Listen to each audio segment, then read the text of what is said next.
എന്റെ ചോദ്യത്തിന് ശരിക്കും ഉത്തരം എനിക്ക് ലഭിച്ചില്ലെന്നതാണ് സത്യം. കാരണം ഞാൻ ചോദിച്ചത് ഔറത്ത് മറയ്ക്കുന്നത് ഉസ്താദന്മാർ പറയുന്നതാണ്. ഔറത്ത് മറയ്ക്കാതെ വരുന്ന സ്ത്രീകളെ ആ വേദിയിലിരിക്കുന്ന ഉസ്താദ് പറഞ്ഞു വിടുന്നുണ്ടോ എന്നതാണ് എന്റെ ചോദ്യം.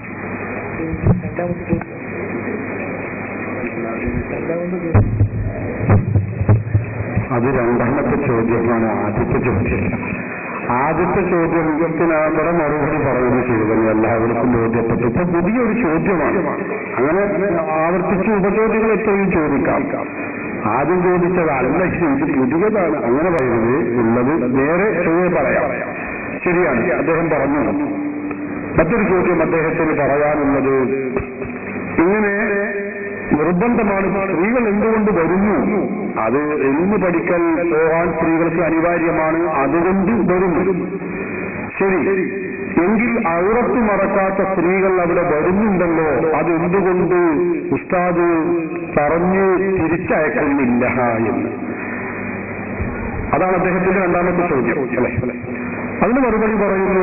ഇപ്പൊ ഞാൻ ഈ പരിപാടിയെ കുറിച്ച് തന്നെ പറയാം. ഈ പരിപാടിയിൽ സ്ത്രീകൾ ഉണ്ടായേക്കാം, ഉണ്ടോ ഇല്ലേ എന്ന് എനിക്കറിയില്ല. പക്ഷെ ഇവിടെപ്പോ ഞാൻ കാണുന്നിടത്തൊന്നും സ്ത്രീകളില്ല, അല്ലെങ്കിൽ അല്ലാത്തവർക്ക് തന്നെ സ്ത്രീകൾ ഉണ്ടെങ്കിൽ ഞാനിപ്പോ അന്വേഷിക്കുകയാണ് അവിടെ പോയിട്ട് ഇതിൽ ആരൊക്കെയാണ് ഔറത്ത് മറച്ചത്, ആരൊക്കെയാണ് ഔറത്ത് മറക്കാത്തത് എന്ന് ഞാൻ അന്വേഷിക്കുമ്പോൾ അതല്ലേ ഏറ്റവും വലിയ തെറ്റായി വരിക. അപ്പൊ അതുകൊണ്ട് അത് നമ്മുടെ മേലിൽ അനിവാര്യമല്ല. നമ്മുടെ ഇന്ത്യ രാജ്യം നമുക്കറിയാലോ, ഇന്ത്യ രാജ്യത്ത് മതവിധികൾ പറഞ്ഞു കൊടുക്കാനേ നമുക്ക് നിർവാഹമുള്ളൂ. അത് നിയമ നടപടിയെടുക്കാൻ നമുക്ക് നിർവാഹമില്ല. ഞാൻ പറയുകയാണ്, ഈ ഒരു സ്ത്രീ വന്നു, ഇത് പാടില്ല, തെറ്റാണ്, ഹറാമാണെന്ന് പറഞ്ഞു. ആ വന്ന സ്ത്രീ പറഞ്ഞു, ഞാൻ പോകുന്ന ഉസ്താദ് ഇവിടെ തന്നെ ഇരിക്കും, എന്തെങ്കിലും ചെയ്യാമെന്ന് വെച്ചാൽ എനിക്കെന്തെങ്കിലും ചെയ്യാൻ കഴിയുമോ? അല്ല, ഞാൻ പഠിച്ചിട്ട് ഹജ്ജടിക്കാൻ പറ്റുമോ? നമുക്കറിയില്ല, തിരുവനന്തപുരത്തിലുള്ള ഹജ്ജടിക്കാനുള്ള അവസ്ഥ നമുക്കറിയാലോ. അപ്പൊ അതുകൊണ്ട് സഹോദരന്മാരെ, നമുക്ക് നിയമം പറഞ്ഞു കൊടുക്കാനേ പറ്റുകയുള്ളൂ, അതല്ലാതെ നമുക്ക് നിയമം കയ്യിലെടുക്കാൻ കഴിയില്ല. അത് രണ്ടും രണ്ടാണ്. ഒന്ന് നിയമം പറഞ്ഞു കൊടുക്കലും വിശദീകരിച്ചു കൊടുക്കലും, മറ്റു നിയമം കയ്യിലെടുക്കലാണ്. നിയമം കയ്യിലെടുക്കാൻ നമുക്ക് അവകാശമില്ല.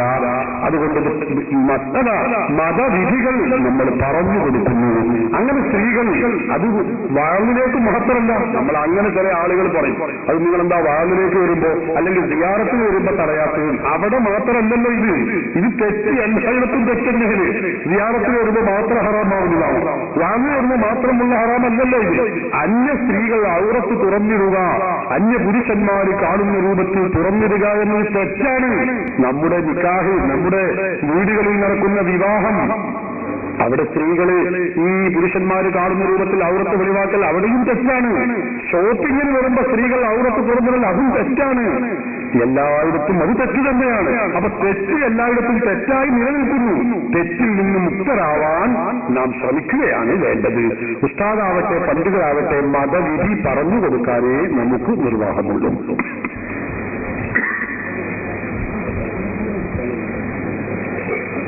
ഞാൻ വീണ്ടും ഉസ്താദിനോട് ആ ചോദ്യം തന്നെയാണ് പറയുന്നത്. സ്ത്രീകളുടെ ഔറത്ത് മറയ്ക്കുന്നതിന് ഉസ്താദ് ഇങ്ങനെ ഒരു ന്യായം പറഞ്ഞു, കാര്യമായ ഇതാണ്, എനിക്കറിയാവുന്ന ഒരു കാര്യം കൂടിയാണ്. ശരിക്കും പറഞ്ഞാൽ ഇങ്ങനെ ഒരു വേദിയിലേക്ക് ഒരു സ്ത്രീ ഇങ്ങനെ വരുമ്പോഴത്തേക്ക് നമുക്ക് പറയാൻ ഉസ്താദ് പറഞ്ഞ പോലെ നിയമം കയ്യിലെടുക്കാൻ പറ്റില്ല. അപ്പൊ ശരിക്കും ഉസ്താദ് ഒരു ഔറത്ത് കാണിച്ചു വരുന്ന ഒരു സ്ത്രീയെ കാണുകയാണെങ്കിൽ ഉസ്താദിനും തെറ്റ് ഉണ്ടാവുമോ ഇല്ലയോ എന്നതാണ് എന്റെ ചോദ്യം.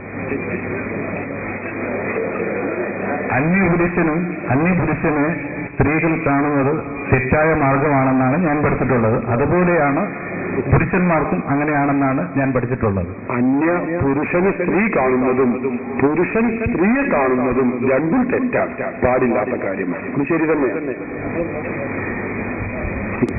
അപ്പൊ ആ വേദിയിലേക്ക് ഒരു സ്ത്രീ ഔറത്ത് മറയ്ക്കാതെ വന്നു കഴിഞ്ഞാൽ ഉസ്താദ് എന്താ അവിടെ ഒന്നിൽ പറഞ്ഞു മനസ്സിലാക്കുക, അത് പറഞ്ഞു മനസ്സിലാക്കിയിട്ടില്ല ഉസ്താദ് പറഞ്ഞതുപോലെ പോയില്ലെങ്കിൽ ഉസ്താദ് ആ സ്ത്രീയെ നോക്കണ്ട, അവിടെ മുഖത്തേക്ക് നോക്കണ്ട, മറ്റുള്ളവരിലേക്ക് നോക്കി അങ്ങനെ വാള് പറഞ്ഞു കൊടുക്കുക. അങ്ങനെയാണ് അതാണ് ഉദ്ദേശിച്ചത്. അങ്ങനെ എനിക്ക് ഉസ്താദിനോട് ഈ എന്താ കുരുട്ടി ചോദ്യങ്ങൾ ചോദിക്കേണ്ട കാര്യമില്ല. എനിക്ക് ശരിക്കും ഇത് മനസ്സിലാക്കേണ്ട ഒരു കാര്യം ഉണ്ടായിരുന്നു. ഞാനതിന് നിങ്ങളെ കൊച്ചാക്കിയത് എന്റെ ശൈലികനായതുകൊണ്ട് പറഞ്ഞു പോയതാണ്. അങ്ങനെയാണ് എന്റെ വിധി. അങ്ങനെ നിർബന്ധമായും നമുക്ക് പറഞ്ഞിട്ട് സ്ത്രീ പോകുന്നില്ലെങ്കിൽ പിന്നെ നമുക്ക്, ഞാൻ പറഞ്ഞല്ലോ, നിയമം കയ്യിലെടുക്കാൻ നമുക്ക് ആ സ്ത്രീയെ ഇടിക്കാനോ പിടിക്കാനോ അവിടെ മഹിളാ അസോസിയേഷന്റെ ആളുകൾ രംഗത്തിറങ്ങും, നമുക്കറിയാം. അപ്പൊ അതുകൊണ്ട് ആ സ്ത്രീയെ നോക്കാതിരിക്കുക.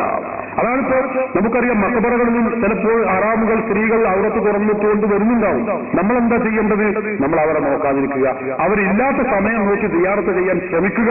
കഴിയുന്നില്ലേ അവരില്ലാത്ത ഭാഗത്തിരുന്ന് ദ്വാരക്കുക. അല്ലാത്ത പക്ഷം അവരെ നോക്കാതിരിക്കുക. നമ്മൾ കാര്യം ചെയ്യുന്നു, അത് പോരുന്നു. ഇതാണ് ഇസ്ലാമിന്റെ വിധി.